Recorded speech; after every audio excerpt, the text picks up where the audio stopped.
What's up guys, welcome back to Man Cave Collectibles, coming at you today with another figure review.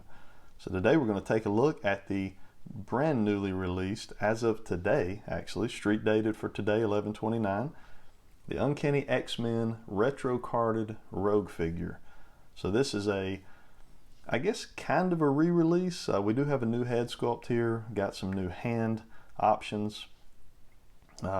But they've taken our Rogue figure and really given her a more of an animated series type of look with the hair. Really, to me, much more of that Jim Lee era appearance, I think.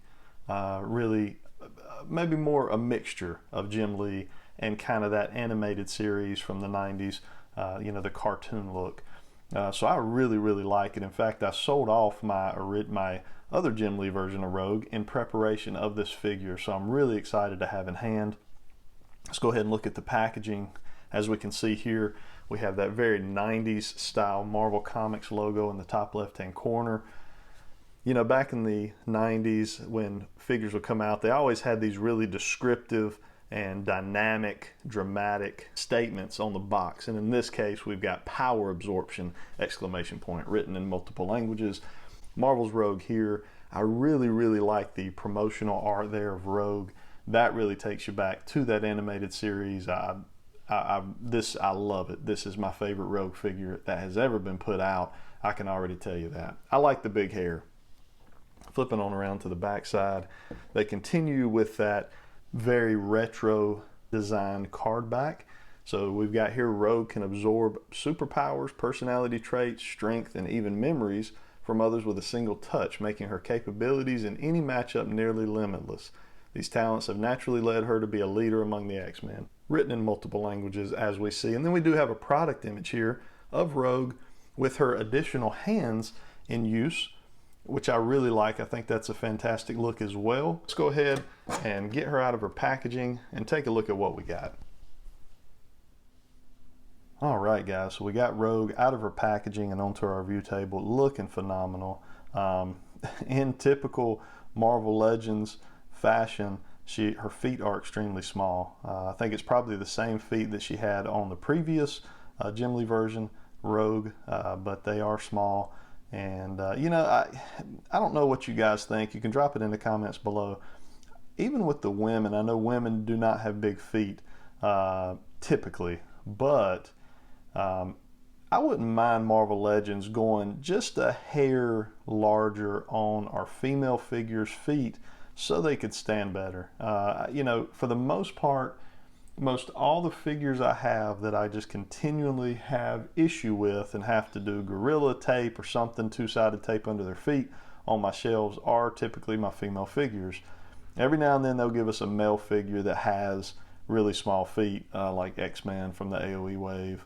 Or even Cyclops figure kind of has a little bit of that issue for me some, but I really wish they would go just a little bigger on the feet. It wouldn't take much to give us a little bit better base to stand these ladies on. Let's jump right on into our accessories. So we have a hand here that this is kind of her ungloved hand, looking like she's maybe getting ready to touch someone and steal some powers from them, but it looks really good. It is just skin color, molded in that kind of peach color. No paint involved. And then the other one, which is pretty cool and kind of separates it from the previous iteration of this figure, is she's got a gloved hand holding the glove that she actually took off the previous hand we just showed.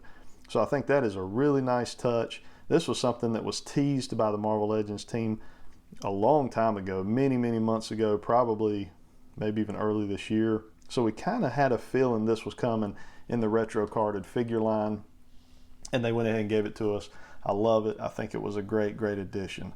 Let's go ahead and take a closer look at our Rogue figure.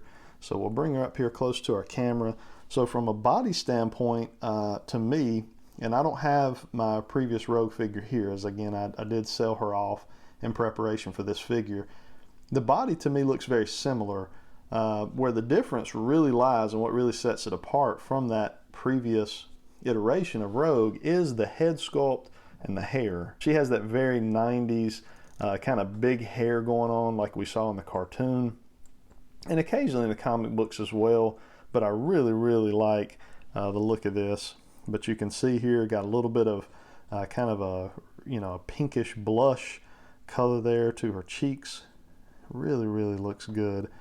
And like I said, really gives us that 90s look. As we move on down, got our X logo right here at the top of the chest. X logos here on the sides of the jacket. Looks really nice. Those are on there real nice, crisp. Kind of looks like they were maybe stamped on. I'm sure that's probably how that was done. You can see that right here. You can see the jacket portion here is a separate piece from the body itself, because we can see the yellow paint coming through on her shoulder, whereas the jacket, the arms to the jacket are actually sculpted into this bicep here. Moving on down, got her X belt. This is free floating and loose around the waist. The yellows and greens look really good on mine. Real crisp lines. I don't see anything that looks bad anywhere. Moving on down, we've got the dreaded knee cuffs. I hate when they do this stuff, just mold it in or glue it on, whatever you need to do. It's kind of odd because this one on this side feels like it is glued or molded in. This one is very, this side is pretty much just free floating here. So, you can see that's going to be a constant annoyance for me of it dropping down on the knee like that. Cyclops drives me nuts. He's kind of the same way. So I don't know. I may find a way to maybe hit that with a little dab of glue so that it stays up like this one. And then the little cuffs here around the calf area, they're free floating as well. But yeah, it looks really nice. You can see how well that hair is sculpted in the back here. It does look like the white portion of the hair is a separate sculpt. If you look real close, there's seams there, so it almost looks like it was separately sculpted from the brown, almost like it's not all one sculpt. And you can see here a little bit, kind of something odd. Not sure how well that's showing up on camera, but the bandana here looks like it is actually glued into the forehead. And then this bandana coming across is painted on, it's sculpted onto the head, but the bandana and the tassels coming off are two separate pieces. It has a really, really strange look to it. You can see that. I'm not sure how well that's showing up on camera. Let's go ahead and take a look at our articulation for a Rogue. So we can get the head down to there.